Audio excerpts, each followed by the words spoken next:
Everybody has a story, and every story needs to be heard. On this podcast, we are talking with each member of the General Conference Leadership Council. I'm your host, Alyssa Truman, and this is ANN Profiles.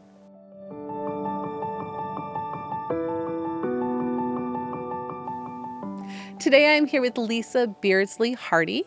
She serves as the Director of Education for the General Conference.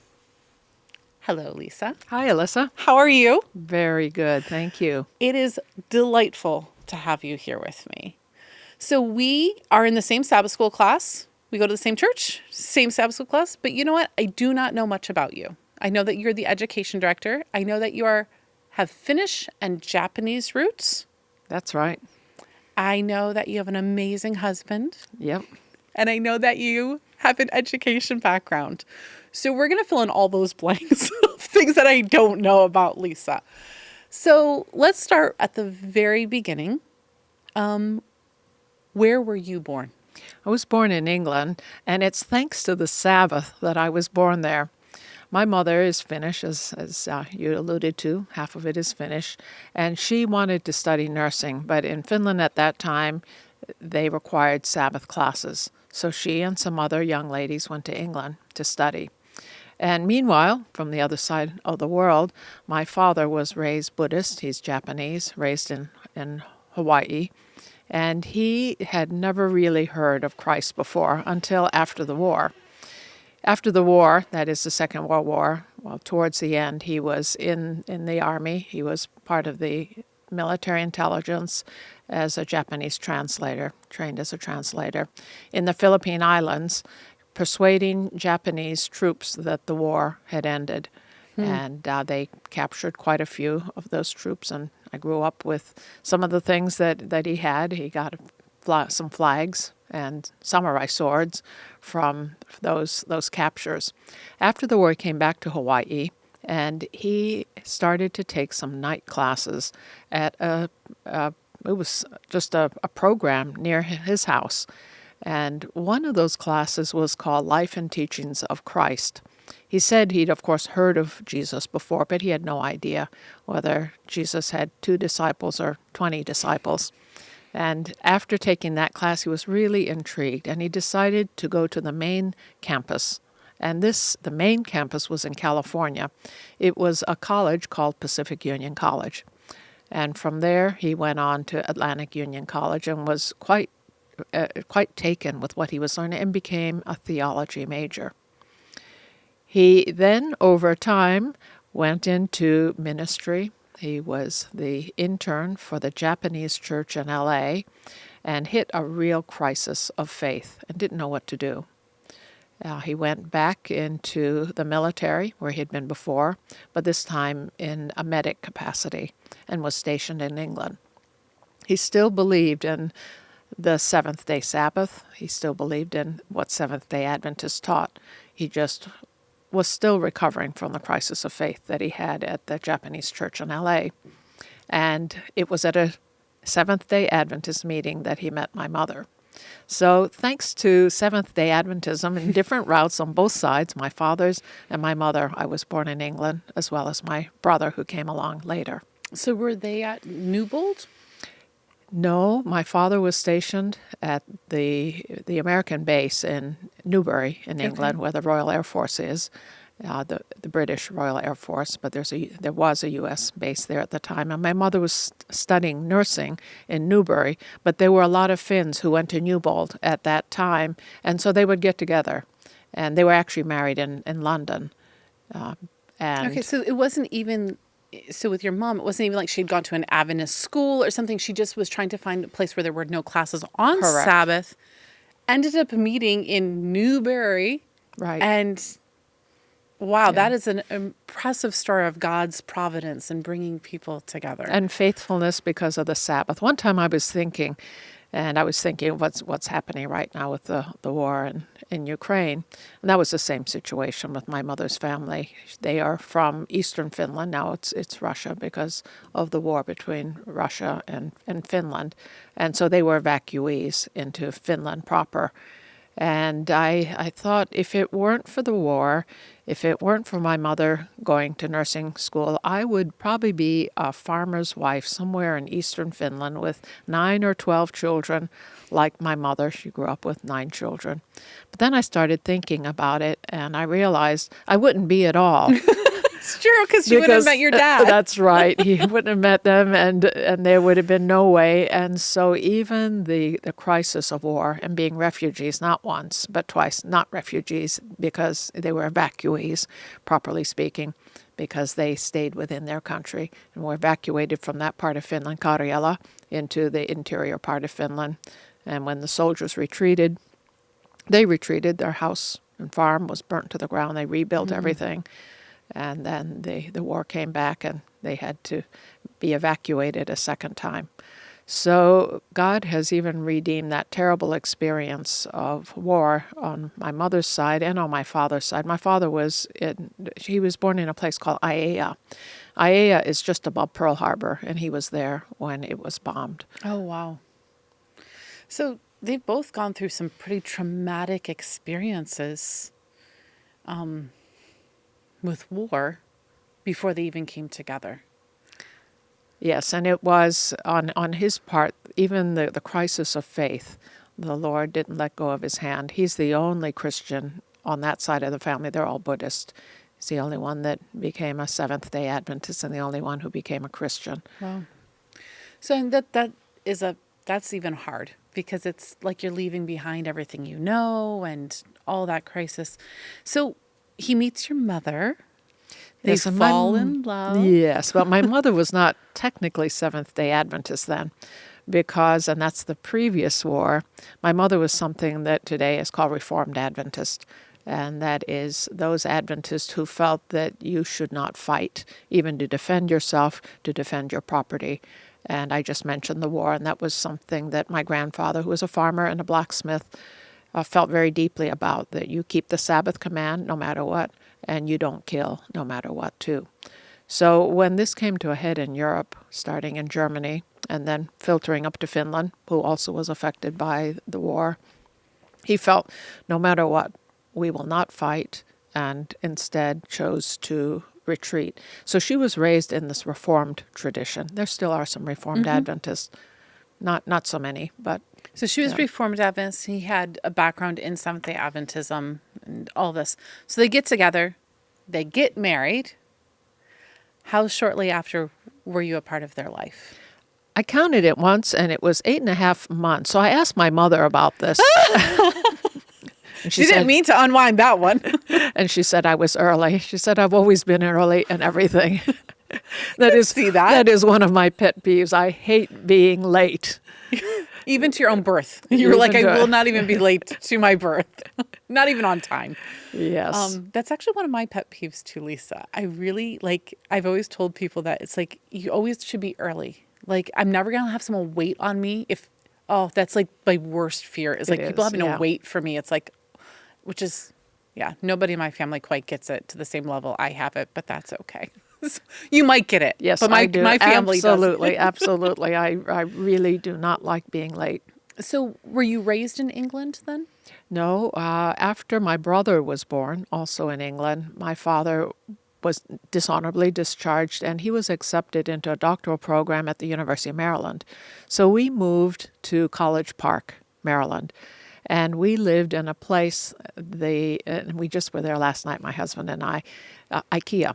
Oh, okay. IKEA at that time was a big trailer park, and that's where my earliest childhood memories are of that. That when we drove into IKEA, I just said to Frank, wow, this just brings back flashbacks of childhood. I remember living here. And then we moved to Adelphi Road, which is not far from here as well, when my father was just finishing. And I can remember going to the University of Maryland with him. And he took me to the college bookstore, and he bought me my very first book. I was thrilled about it. Do you know what the book was? Oh, yes, Webster's Dictionary. The Webster's Dictionary is your first my book? first book. It's a good thing you go into education, Lisa. It all makes sense right now. So what's your favorite word in the dictionary? Oh, in English? Or in what word? Sure, let's go with English. Probably redemption. Yeah, that Christ truly does redeem things. Like I just mentioned, war. He redeemed it for us as a family. There was a lot of nostalgia. I wonder what the farm was like. And my mother lived her whole life thinking maybe someday she would go back to the farm again. And she told me about that even when she was dying. I told her about the stream, because she used to tell me there's a stream there and there's blue clay. And they would take the clay and they would make little birds and dry them on the side of the stream. And there are flowers that grow there, like a ranunculus kind of globe flower, it's called in Finnish. And she would tell me about these. So I was telling her that as in her last days, and she said, "How did you know that?" And I just could assure her that heaven will be that much more beautiful than her memories of that part of Karjala was. So Christ will redeem that too. So redemption, that's my favorite Do you have a word. favorite Finnish word? It depends on what we're talking about, but probably It can redemption. be whatever you want. If you want Yes. to pick a special.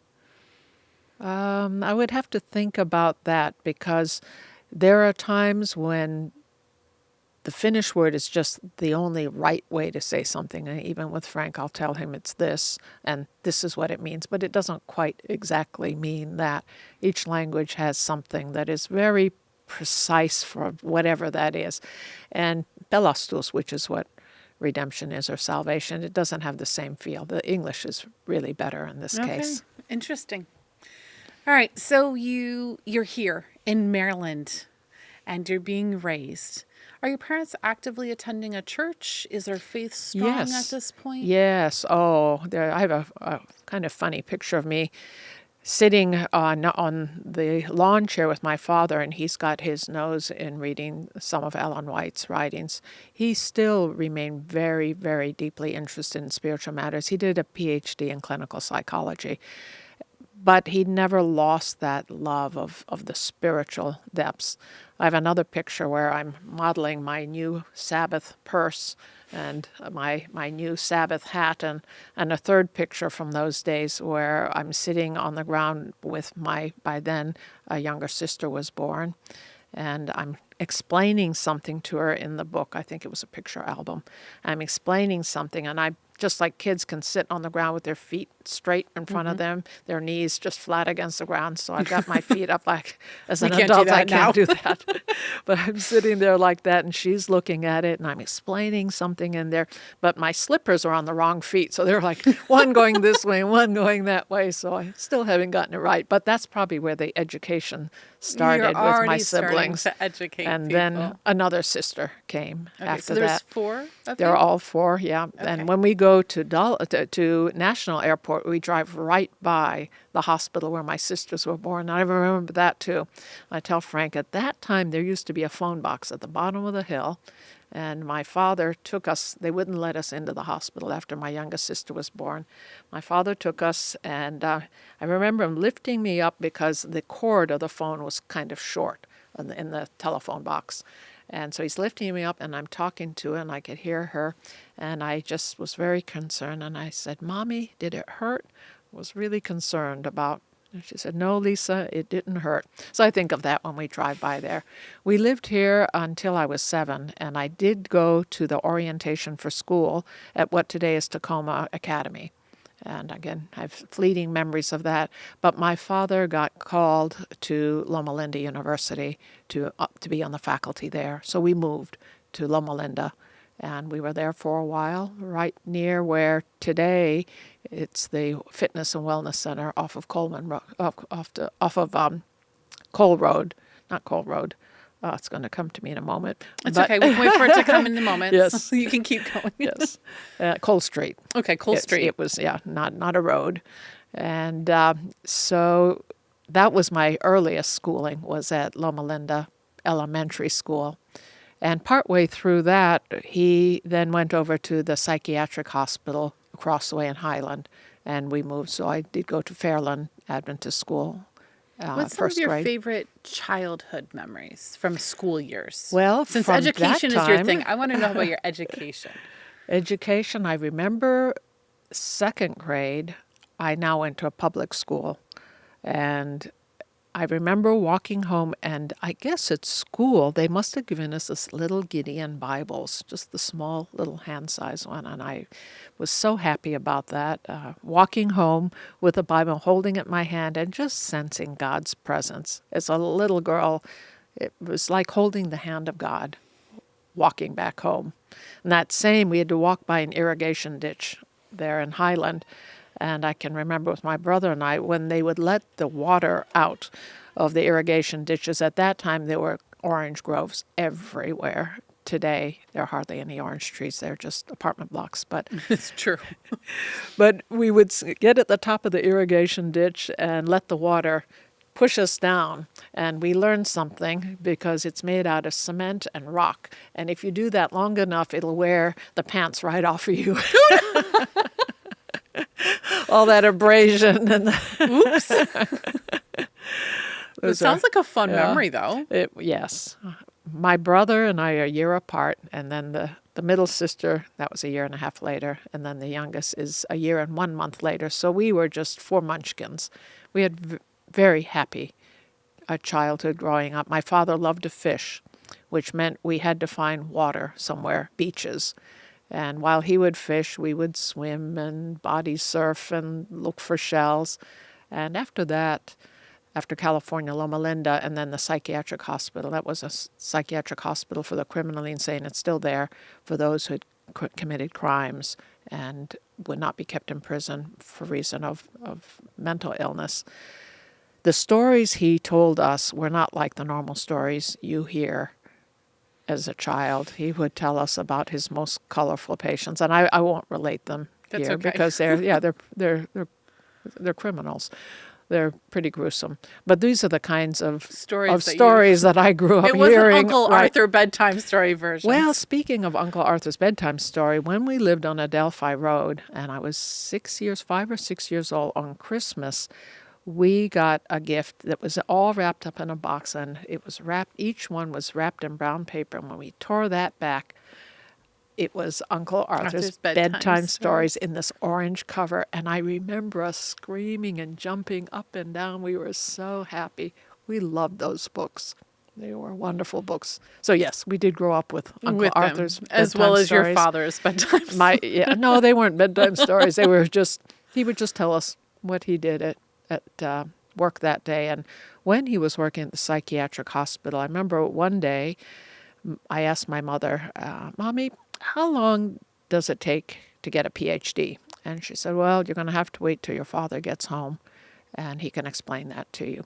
So I sat out on the driveway, again, like kids do, sitting on there with their legs straight out in front of them. I don't know why kids sit that way, but I was patiently waiting for him to come home. And when he came, I asked him, Daddy, how long will it take me to get a PhD? Because I remembered him getting it. And he said, well, Lisa, first of all, you have to go to college. Okay. And then you get a bachelor's degree. Okay. Then you have to get a master's degree. And he actually had 2 master's degrees because he'd done Bachelor of Theology and then a master's in theology. And then after that, crisis of faith. And he went on to that, back to the military. And then he came back and shifted to clinical psych, and he had to do another master's degree from the University of Maryland in order to get into the doctoral, or to progress to the doctoral program. So he said, okay, you'll have to do a master's degree. And I'm counting as he's telling me, okay, how many years? Okay, 4 years. Okay, 2 years. Okay. And then you can do the PhD. So I was counting. I said, oh, I'm going to be 30. And I was 31. So it was about Which 30 right. when you're young seems really old. 30 to us now is not old at all. Yeah. It's like, oh, I was so young. Well, that was something from the age of 8 that I So you knew had. you wanted a doctorate. Did you Yes. know in what? I didn't. There were 2 things that really attracted me, and I didn't understand all of the ins and outs of it. One thing was I thought, wouldn't it be neat to be a flight attendant? That's not the doctorate part, but you could go down and you could give people blankets and you could give them water and see if they're comfortable and how things are going and chat with them. And then the second part was parapsychology. That interested me. That's so different. Well, So it was, parapsychology. yes, I was pretty sure I didn't want clinical psychology and psychiatric illnesses because I had grown up with that and seen that, and even to the extent of individuals committing serious crimes along with their mental illness. So I was not drawn to that, but I still was interested in spiritual parts. So parapsychology was that. And later, and that's the redemption part, later on becoming a born again Christian, that clarified itself to being spiritual health. And I went on to study theology. That's a redeemed parapsychology, spiritual life, spiritual well-being. So And I went to Newbold College. you're like, I went to Newbold. So let's talk a little bit about this. So we've kind of bypassed elementary a little bit. Your high school years. Let's just kind of talk about those years. So these teen years, they can be hard years. Yes. Did you ever struggle with your faith? Were you Wasn't, always just very like, yep, this is what I am? Yeah, it was part of faith. My father was in and out of the church. And so I look back on my diaries, and it would be, Daddy went to church today. Daddy didn't go to church today. We went to church with my mother. Whether Daddy went or not, we would go. And so that was part of it, particularly after we left California. We moved to Alabama. Now we're in the mid-60s. And this was a really difficult time in the South, Alabama. And I am half Japanese. So racism wasn't restricted to only blacks. It was also directed at Asians. And I don't look as Asian, but my brother looks very Japanese. And I can remember in third grade now in Alabama, walking to school. We'd walk quite a way through the woods.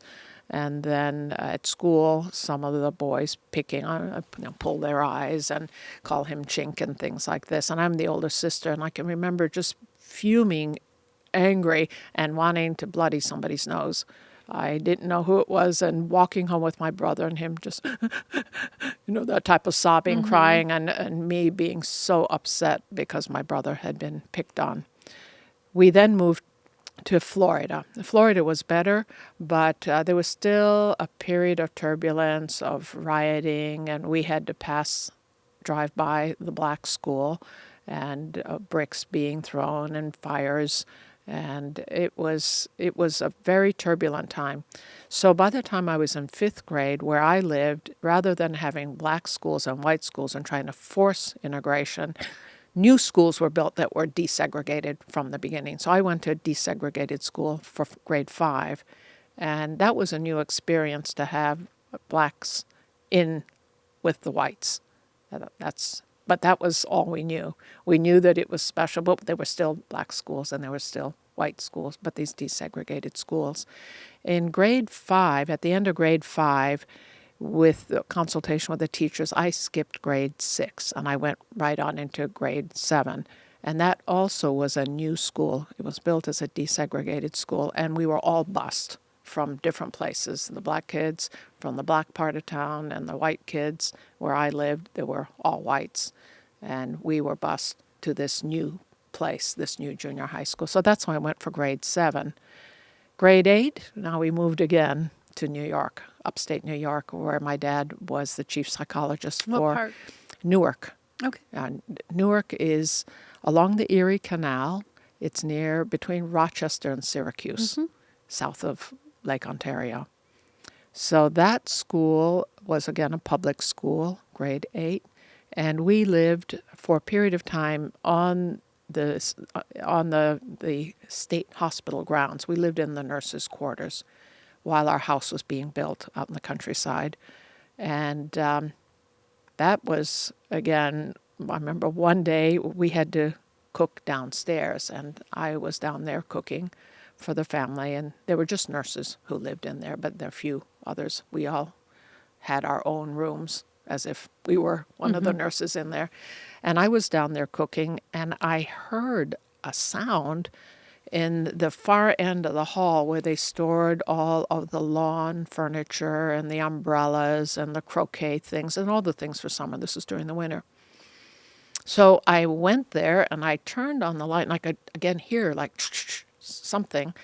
And I don't know why I did this. I'm like 14 by now. I don't know why I went to see what it was, but I did.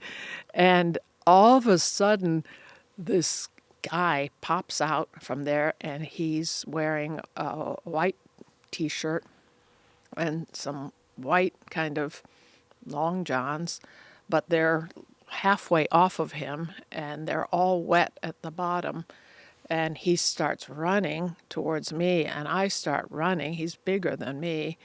And halfway up the hall, he grabs me, and I'm just like, I am a goner. It was one of the psychiatric patients, but he wasn't. I frightened him more than he frightened me. He was trying to just follow me and to get out of the building, and he understood now there's a doorway. We were up the stairwell. It was halfway where he caught me, and then he just kept on running. That poor patient had been wandering around between the buildings. There are tunnels between all the buildings, steam tunnels and utility tunnels, and they're locked. They're supposed to be locked, but somehow he either squeezed in there or whatever, he got in there, and who knows how many days he had been wandering around in these steam tunnels, and then somehow had squeezed out, or maybe somebody had left it locked. I didn't go check down there. You're like, I'm not again. checking. Well, I went and told my parents, and they called the security, and they eventually got the young man and got him back to wherever he needed to be. I had been there before just visiting the patients, and one of the patients, they're so happy to see people. This one lady just came and she squeezed me so hard, hugging me, she almost squeezed the breath out of me. She wouldn't stop squeezing me. She wasn't trying to strangle me. She just was this unrestrained strength that when you're in your right mind, you feel inhibitions that keep you from doing crazy things, but when you really are mentally ill, those inhibitions aren't there, and it's just all out. So that was my grade 8 year living in the nurses' quarters until the house was built, and then we moved out. There was on the bus, again, where this is not desegregated, this was not the South. So on the bus one day, some of the kids were talking about a man who lived in a cabin on the other side of the road. Hydesville is that community. And they said that he'll let you come in and see if you want, where there's some spirits. There was some sisters that lived there called the Fox Sisters. That had been their home, and they had been having seances with spirits. So my brother and I think it was my middle sister, we rode our bikes down there and knocked on the door. And some scruffy guy, old guy, opens the door, and he's glad to see some kids. He lived by himself. And we said, can we see the place where the spirits are? And he let us in. It was an old cabin, and he had to enter into the front door, and he had his living room there, a little couch. And then towards the back, he had a kitchen, sink, and it was messy. But halfway there, he had a stair going down and to the cellar. So we went down to the cellar. He had the lights on so we could get down there. And when we got down there, he turned the lights off. And then he turned on some Christmas lights, the big bulb, not the little fairy lights that we have nowadays. They were bigger ones. And he had put them around something that he had dug out in the cellar. It was about the size of a coffin, but he was dug into the earth. And it was a ground earth cellar. It was not a paved cellar. And it just smelled dank. And so we're all sitting there in the dark, and we're looking at the Christmas lights. And he said, if you look right there in the middle, sometimes you'll see the spirits appearing. So we're looking there, and we're starting to get pretty creeped out by this point. I didn't see any spirits, but we felt like we'd had enough, so we just scrambled up the stairs, and we went and took our bikes and went home. That was the home of the Fox Sisters, and it has burnt down now, but it is a shrine that is run by the American, I think, Spiritist Association, and they do have a plaque there for the Fox Sisters commemorating them and the modern birth of spiritualism. We went to the East Palmyra Seventh-day Adventist Church at that time. And East Palmyra is just a few miles. From where Mormonism Yes, starts. Palmyra. Because you're right. That's So I right. grew up in the same area. Okay. So you're like right in the center of where many faiths started. Exactly. Yes. Joseph Smith supposedly had a vision with the angel Moroni that came down on what they call Mount Cumorah. It's a hill. Really. It's very much a hill. Yeah, it's not a mount. Yeah, those are called drumlands, and that part of New York yeah. has drumlands, which are glacial formations. So suppose he found them, they transcribed them, and then that's the Book of Mormon. They used to have a pageant every year. Yes. There, this On huge, Yes. on Mount Cumorah, which is quite a pageant. So, Well, there's one more thing okay, there. go ahead. Right near there, between the two, East Palmyra, and if you go on, I think that's 31. I think that's the main road. I think okay, that's 31. There is another little community, and that's called Port Gibson, which used to be a port on the Erie Canal that runs through Newark and all the way up to Rochester. And that's where the vision of the sanctuary was given. And that's now one of the properties of the Adventist Historic Society. So Hiram Edson's barn and farm. Yes, I sang there on the 150th anniversary. I was in high school. Wow. So where did you grow up? I grew up in Fulton. So it's just north of Syracuse, right on Lake Ontario, between Oswego and Syracuse. I know Oswego. Okay. And I went to school in Union Springs for a year. So I'm very familiar with this whole... Well, they used to have camp meeting at Union Springs. Yes, they still do. Okay. 10 days. The whole that 10 was day with one. tents. When I was there, it was real tents too. They still have tents? I'm trying to think. I think some people camp, but they have cabins now that they build on property and stuff like that. But yes, my whole family, that's where all my relatives, that my mom's side, my dad's side, all of us, that is our area. All right. So so you're here in all of this area. And I know that you're going to end up, how do you end up in Newbold? Well, from Newark, my father was transferred, or not transferred, he applied to Bath, New York, the VA hospital. He was military, as I told you before. So he was also in and out with appointments. Either he was teaching part-time, University of Florida, University of Alabama, Alfred in New York. Mm-hmm. He did some lecturing there at SUNY, Alfred, in addition to his clinical work. And now he went to Bath, New York, which there's a big VA who's the chief psychologist there. So we moved there. And for a very short stint, I went to Kingsway College. Okay. Very, very short stint. And then came back and graduated. Well, I didn't graduate. It was grade 11 from Newark, not Newark, Bath, Haverling High School, which is in Bath. My sisters went to Hammondsport, which is where we lived on the Finger Lakes.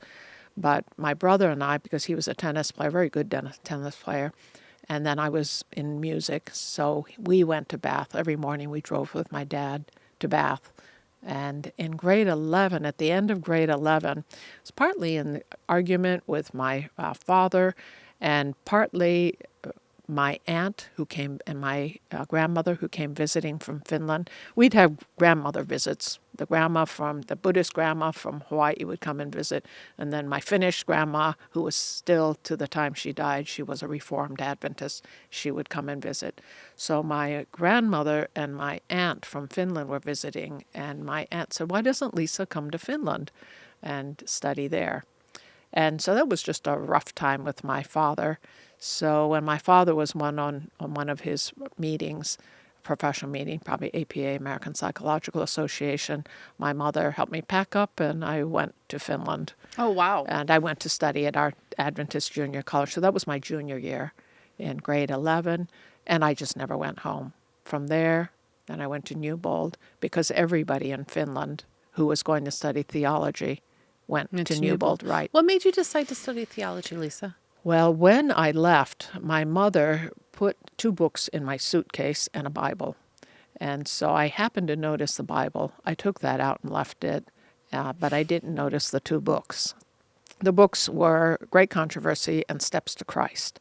I didn't speak Finnish. It was familiar because I'd heard it my whole life, but since we left England, we were not around that many Finns. Yes, my relatives and But it's aunts. not And, common. right, exactly. So it was a long, cold winter. I lived with my cousin in the dormitory, and so I started reading the books. And I read Steps to Christ first, and that deeply touched me. And then Great Controversy, and that was absolutely riveting. By the time I finished that book, I was converted. And when summer came, I asked to be baptized. So just before I turned 18, I was baptized at the summer camp, the Adventist summer camp, in really frigid water. They heat up the sauna before someone gets baptized. So you can go and get warmed yes, up. and they have a blanket ready for you, and so you're like ice dipping. The ice had melted, but it's seriously cold. And then you go in, not to take a sauna, but just to I know, warm, to warm up. That's right, it. just warm up enough that you can get back in your clothes. So after that, it was clear to me I have to study psychology. And I started first year there, second year there, and somebody was coming through, and I don't remember who it was. Well, it first started that Barney Allen Mersch, who had his own little travel company there, and his parents had been missionaries in India, maybe India at least. He said, let's all go to Spicer. It's going to be cheap. We'll get a great experience. And so he went ahead of time. And about 2 months later, this is, again, the days of phone booths where you put in 5p and 10p, the big coins. So he calls back and he says, it's terrible here. Oh, no. He said, the library does not have very many books in theology. The hostels are overcrowded. It's very hot. So I had already thought that I would go to Spicer, but with that and he said, I'm coming back to England. And he did. But somebody was coming through and they said, there is a new seminary that's affiliated with Andrews. So everybody at Newbold goes on to Andrews to finish their degree. So everybody that I knew was going to go there, but this person said, whoever it was, this new seminary is affiliated with Andrews, and it's in the Philippines. And this was during martial law.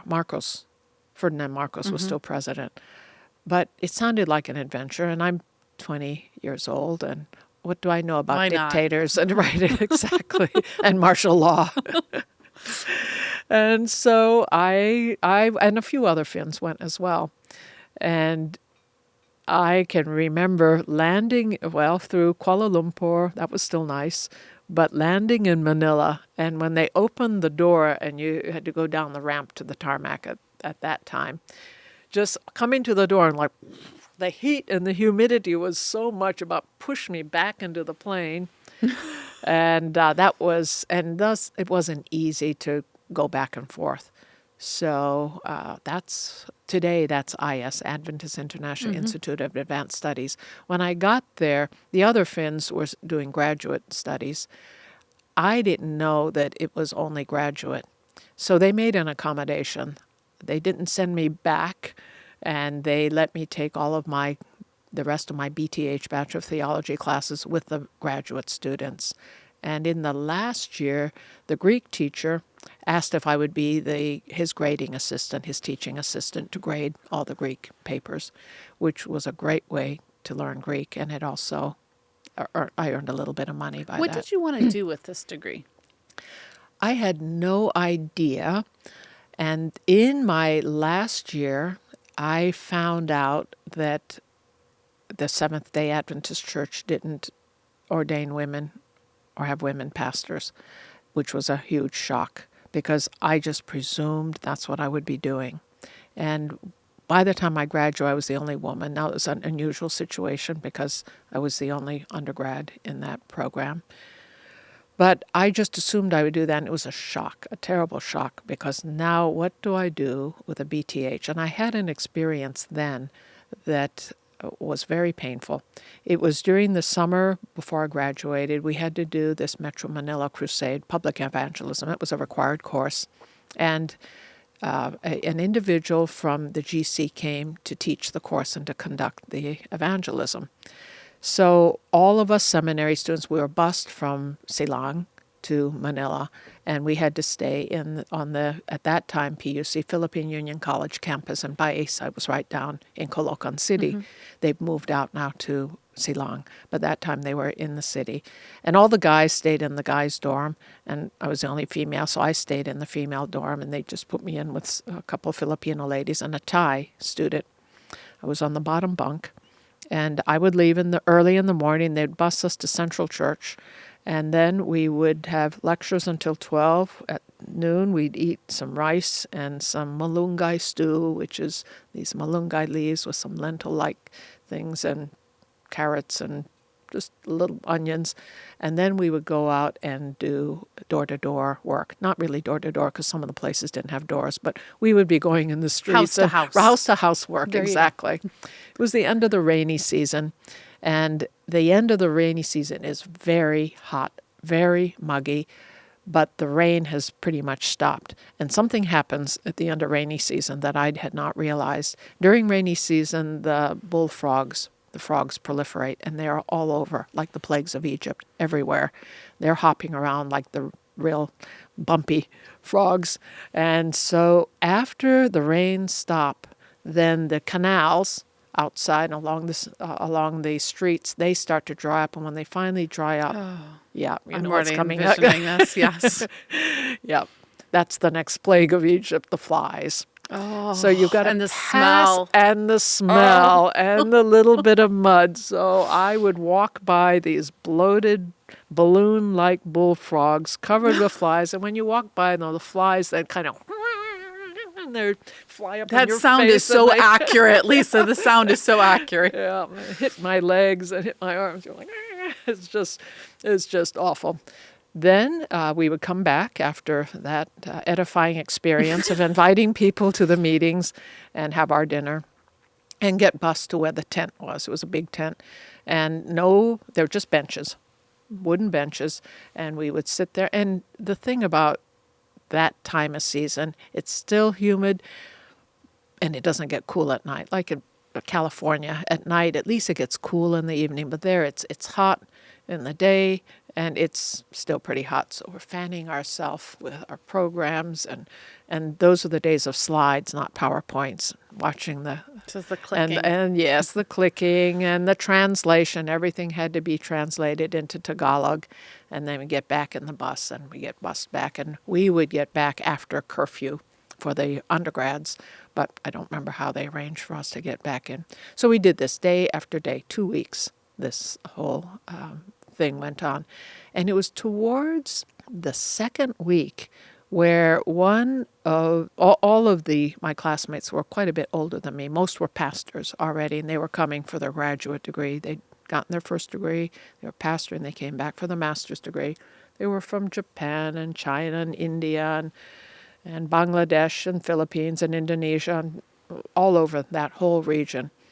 So I don't remember which country it was, but one of the senior men said, we're going to have a meeting in the bus. Don't go to the dorms, we're going to have a meeting. And so we got out of the bus. There was one guy who was a little bit older than me from India or Bangladesh. I don't remember which country. So he was the closest in age to me. And so we sat out on the grass, and I can still see the palm trees just kind of slightly moving in the breeze, and the moon behind there, and a little bit of clouds, but not very much wind. And we're sitting on the grass, and one man said, "This is ridiculous. I've been a pastor in my own country. I have conducted many evangelism series. We were supposed to write a complete evangelism series, and we didn't have laptops this day. At that time, you would have written it all out by hand. We didn't have typewriters there. So we had to do this whole series. So I've done evangelism in my country, and we had to do it in English, which for me was fine, but for some of these others from Korea and other places was not so fine. And so another one complained about the heat. They couldn't go back and see their wives and families during that 2-week period because we got up early all day there and then got back. And then on Sabbaths, it was not one meeting, it was two meetings, because we had the full day meeting at Yep. lunch, and then we have some afternoon visitations, and then another meeting. So it was even longer and harder. And it was physically, it was very demanding. Well, I had never written one sermon, never mind a whole evangelism series. So I was feeling stressed about it too. That was our final requirement. We had to hand in all of these sermon notes.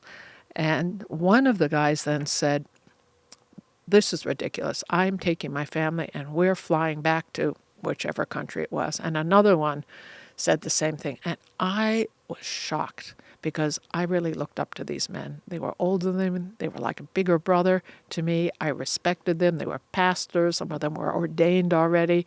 I'm a 20-something young, fairly recent baptism who more or less grew up Adventist, but public schools, and then my father in and out of the church. And I had this idea that these guys were right up there with God. And I started saying to myself, if these are men of God, there is no God. It was so deflating to me spiritually. And at the end of that whole thing, when they'd all bellyached enough, one of the pastors said, "Well, now, Sister Lisa, will you pray for us?" So I didn't say anything except that prayer. And I went to my room. I didn't say anything to my roommates that night, and just got up and trudged through the whole thing again. And then the next night I came back. I didn't say anything. What do I say to them? All I kept on saying to myself was, if these are men of God, there is no God. And that was the biggest crisis of faith that I had had up to the time of my baptism. Then we trudged through the whole thing, the meetings, the visitations, the bullfrogs, the flies, all of that. And that next evening, the Thai girl in the bed above me, we had mosquito nets, she had a book, and she reached it down under my mosquito net. She said, "Here, read this." And I had not said anything to them. They were younger than me, even younger than me. They were college students. Well, I was too, but I know what you mean. Yeah. And what it said, it was from the Ministry of Healing, and I'm paraphrasing now, but it said something to the effect that God sometimes allows those in whom we place our trust to disappoint us, so we learn the folly of leaning on the arm of flesh rather than the everlasting arm. And I was like, wow. And I read it again, and she did not know any of the things that had happened.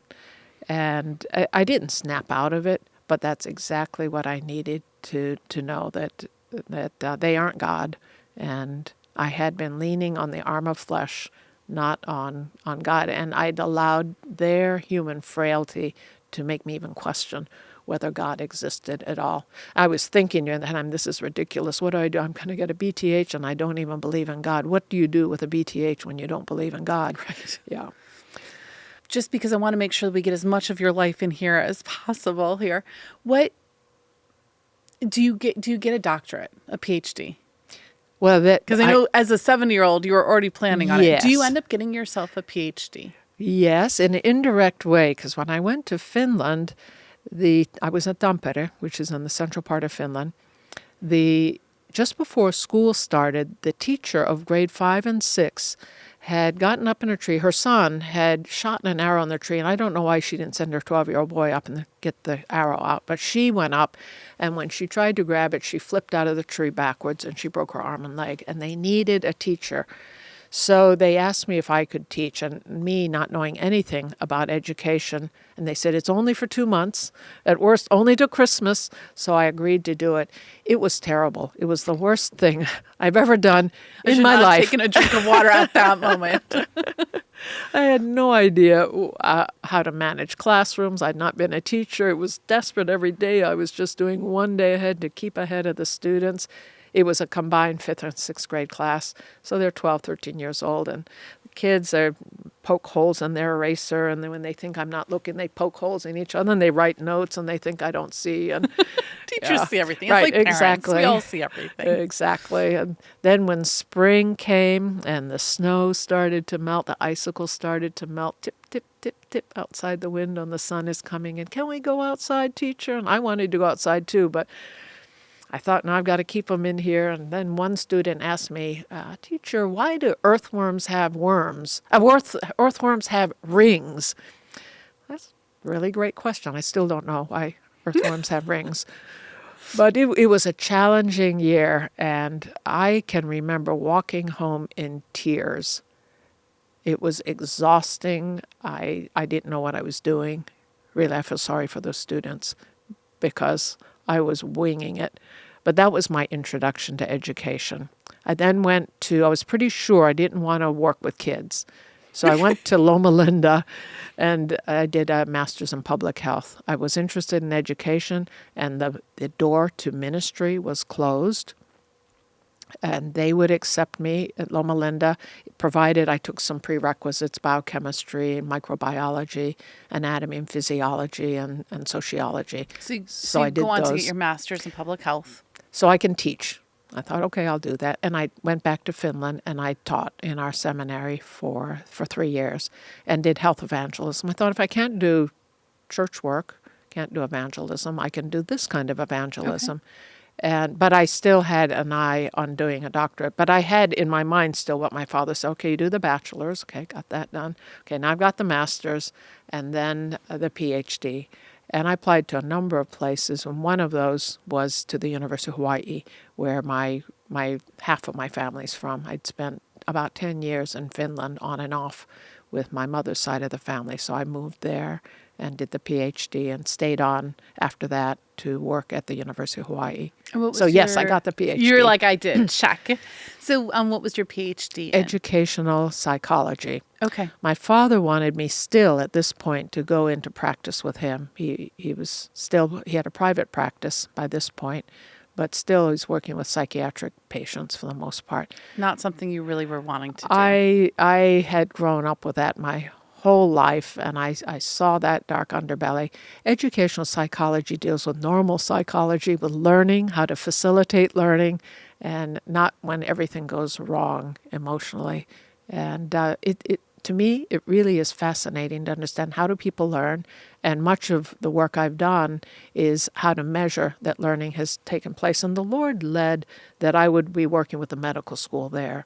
I started evaluating how do physicians become competent, and how do you know that a physician is competent? How do you know that they have the clinical skills and the clinical reasoning? I was hired by the medical school to develop assessments of clinical competence, which laid the way for what I'm doing now. Yeah. So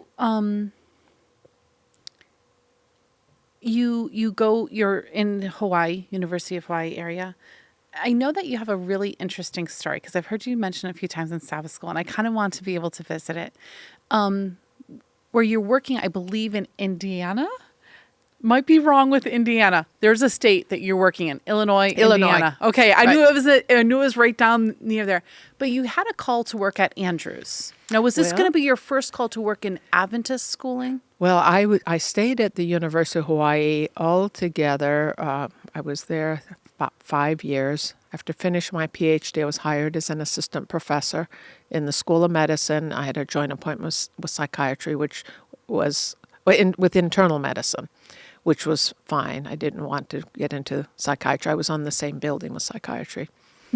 And I had a joint appointment with what was called the Liberal Studies program, which was the program at the university that allowed individuals to earn a degree in any field they wanted to, provided the university didn't already offer the degree at that level. So we had really bright and creative students design their own degrees, or it could be something that we offered at the graduate degree that wasn't offered at the undergraduate degree, or it could be a new thing like Hawaiian studies started in our program. And when enough people say they want to do Hawaiian studies or ESL, that becomes the trial area, and it shows that there's enough enrollment to sustain, and then it spins it off into a new program.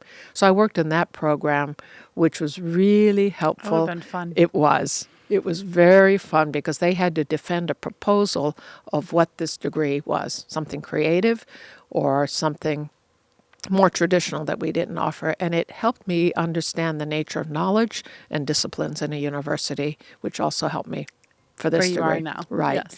But I had a split appointment. I was half-time medicine in the Department of Internal Medicine and doing assessments of clinical competence, and half-time in liberal studies. And I wanted just one position because 2 half-times is... It's a lot. Right. It really is more like 2 full-times. And I was serving on some committees. I should tell you one story of one committee. That is master's dissertation committees. I was on a committee of a lady, and I was reading her thesis late at night in my office in art and liberal studies. And when I'd read it, I would then put it over here upside down to know that I read it and continue reading. And at one point late at night, I noticed that there was a little bit of melted chocolate on there. And I thought, that's odd. Have I been so engrossed in reading this thesis that I didn't notice I ate some chocolate? I'm not a snacker, but...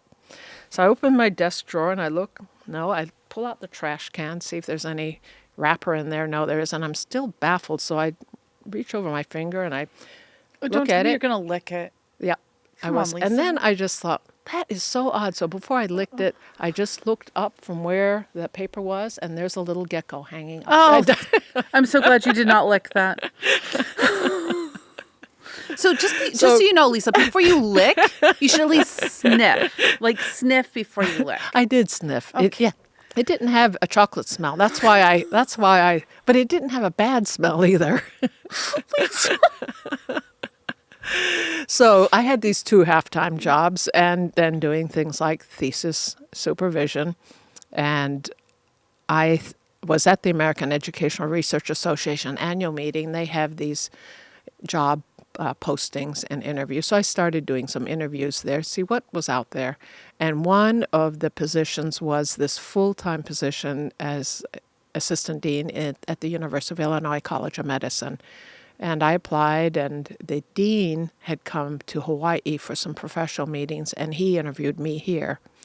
And then they invited me to go there, and so that's how I shifted.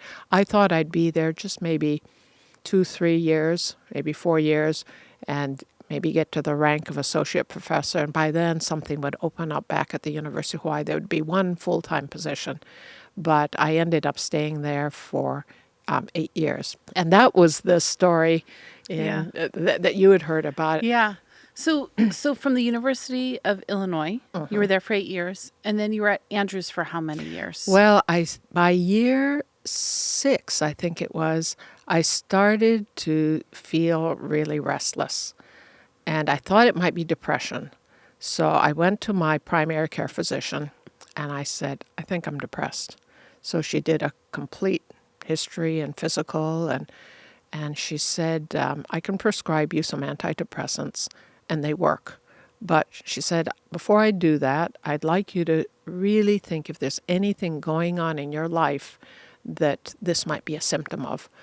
And I said, well, okay, because she said, once I prescribe antidepressants, it's going to be part of your medical record forever. I work in a medical school, and I think, do I really want antidepressants part of my medical record forever if I don't even know what's causing the depression? So I agreed with her, okay, let me figure this out.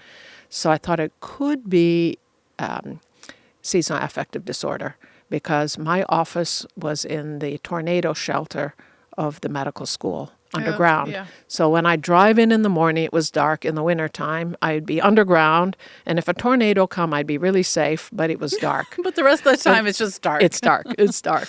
Yep.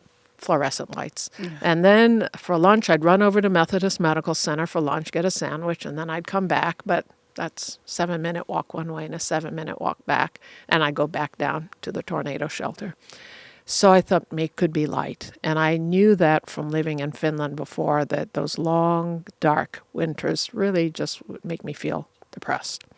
So I went to Florida for a week's vacation. I thought this will do it. And it was beautiful, Sanibel Island for one day, and picked shells, and it was just glorious.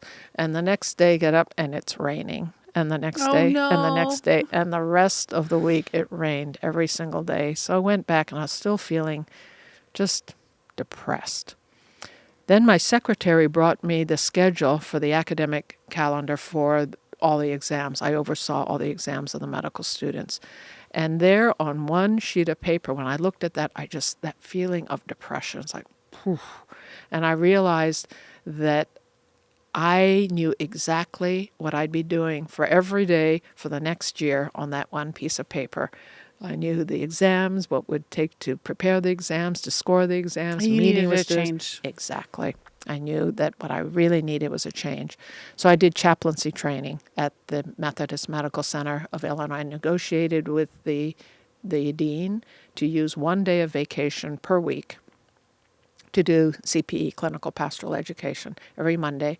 And then all the other chaplains in training were Sunday chaplains. They wanted Sunday off, so I agreed that I would come in at 2 o'clock on a Saturday after I was done with church, and I would start taking call at 2 p.m., and I would then do all Sunday night, because they didn't want to be on call Sunday night when they're going to be at a Sunday church, and I would stay until the following day at noon, and I would oversee the Sunday service at the church, at the medical center's chapel, if there was a patient who wanted something. So I did that for 9 months, and then in the following year, I applied for sabbatical, and that was approved, and I was going to do another unit of CPE, which is an intensive, because I realized part of what was really depressing me is I felt like I was selling myself out for money. I was paid really well at the University of Illinois. It's a good job. It's a prestigious institution. Technically, it was getting boring, but more importantly, I didn't feel like spiritually it was being meaningful. fulfilled. Exactly. So I thought the chaplaincy would do that. And so I applied for that and was approved. There are 4 sites of the University of Illinois College of Medicine in Peoria, where I was, Chicago, Champaign-Urbana, and Rockford. So, because our time is quickly coming to an end here, I want to make sure we get through it. Because I know that you end up at Andrews. How many years did you serve at Andrews? Altogether, it was less than 2 years. Less than 2 years. Where did you go from Andrews? Loma Linda started, in my first year, Loma Linda started trying to persuade me to come there. And I said no. And then another member of the search committee called, and I said no. And then a third person called me, and I said, Lord, is that you? Thinking of little Samuel. And so I agreed to an interview with the president. And I told them, if you can't wait for a year, because now it was like September or October, I didn't want to leave the university. And you want to finish the year. So I said, if you can't wait, if you got another candidate, that's fine, just go ahead. And they said, no, we'll wait. And then I told Andrews, I'll stay until this point, and if you can find someone sooner, I'll leave earlier. So I ended up leaving about 2 months earlier. Okay. So then how many years were 8 you years. at? Another 8 Loma years. Linda? 8 years. Yes. And then where do you go from Loma Linda? Here. Oh. Yeah. Okay. Yeah. That was a quick trend. Yeah. So were you called as an associate director Yes. here? I was called to be associate director, and that too, I didn't know how the church worked. I really did not grow up in church circles. I don't have any influential relatives. The other side, Neither do I. the other side are still all Buddhist, and the others are the Reformed side. They've pretty much died out. Now, those that are still Adventists are regular Adventists. There are no more Reformed. Both my grandparents died Reformed, but they're not in any positions. I didn't have any advocates. I didn't know how you get jobs in Adventism. Even at Andrews, I didn't know how you get a job because they don't hire or they don't advertise through the Chronicle of Higher Ed, which is how you normally get academic jobs, and they're not at the professional meetings doing interviews. So I had no idea. It was just one big puzzle box. How do you actually get a job? Get a job within Adventism. You're right, exactly. And now here you are, and you become the associate. Well, the director, Dr. Doolan, said, "Would you let your name stand for nomination?" Well, that sounds pretty innocuous. You're Okay. like, sure. Yeah, okay, right. I really didn't know what that means because I had, for all my other academic jobs, I'd gone through the normal search process of you submit your CV, you have interviews. Yeah, the GC election cycle it's a whole nother beast that Right. is very different than the regular hiring circles. So how long So it was just like a week later, he calls, he said, "So you are nominated." And it's like, okay. I mean, okay, what's that mean? yeah. So that was a very, very, and that whole thing happened so quickly. I said, I can't just immediately come. I'll do the best I can. And the person that was here, that was Andrea Luxton, also needed to bring some things to a close. She was going to be president of Canadian University College, Burman University now. So she needed a period of transition, and I needed to get moved, even pack, Yeah. to come out here. So I ended up coming in October, about 6 months later. So how long have you served here in the education department? Well, that was 2006 Okay. as I'm associate. trying really hard to do math. Yeah, 2006. And in 2010, I was at GC session, and during, I think it was Dwight Nelson who was preaching, doing a devotional. During that devotional, I saw one of the presidents of one of the universities, and I needed to talk to him. So I stepped out of the hall there to talk with him about a search that he had undergoing. Most of the searches aren't calls. They do normal academic things. But I talked with him about it, and while I was back there standing, I came back, and Karnik Dukmetsian grabs me by the hand, and he said, "I need to talk to you." And I was like, okay. He was with risk management then. Okay. So I came out, and he said, has Bob Kite talked to you? Bob Kite was with Office of Legal Counsel. I thought, man, no. But You're like in trouble. No, I'm really in trouble because I've got risk manager in the Office of General Counsel trying to talk to me. And Bob Kite comes up and he said, "Has Ted talked to you?" No. You're really in trouble now, Lisa. I was objecting to something that was being proposed to policy. And we don't have time to go into that. And I had talked to Karnik about that, and I said, these are the reasons why I object to this policy change. So I thought it was about that conversation of policy change. In fact, it was voted down, but it was nearly not voted down, and I had very strong feelings. So I thought this was all about the policy change. But it was actually to call you to be the director? So now they pull me to the back of the stage and said, now the delegates want to see who's nominated. And so I'm standing there, and then at that point, Ted comes up and kind of just says hello, and then someone pushes me out onto the stage, and I'm just standing there, and the lights blinking, and then somebody's out on the other side, "Come over here, come over." So, okay. I walk over there, and then I'm standing in the back. There are monitors back there. Then I see all the yellow cards going up.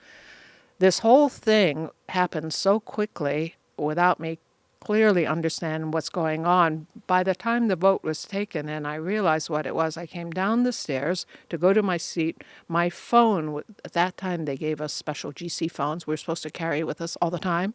I didn't, because I'd found that president who I just stepped aside to talk to some 35 minutes earlier.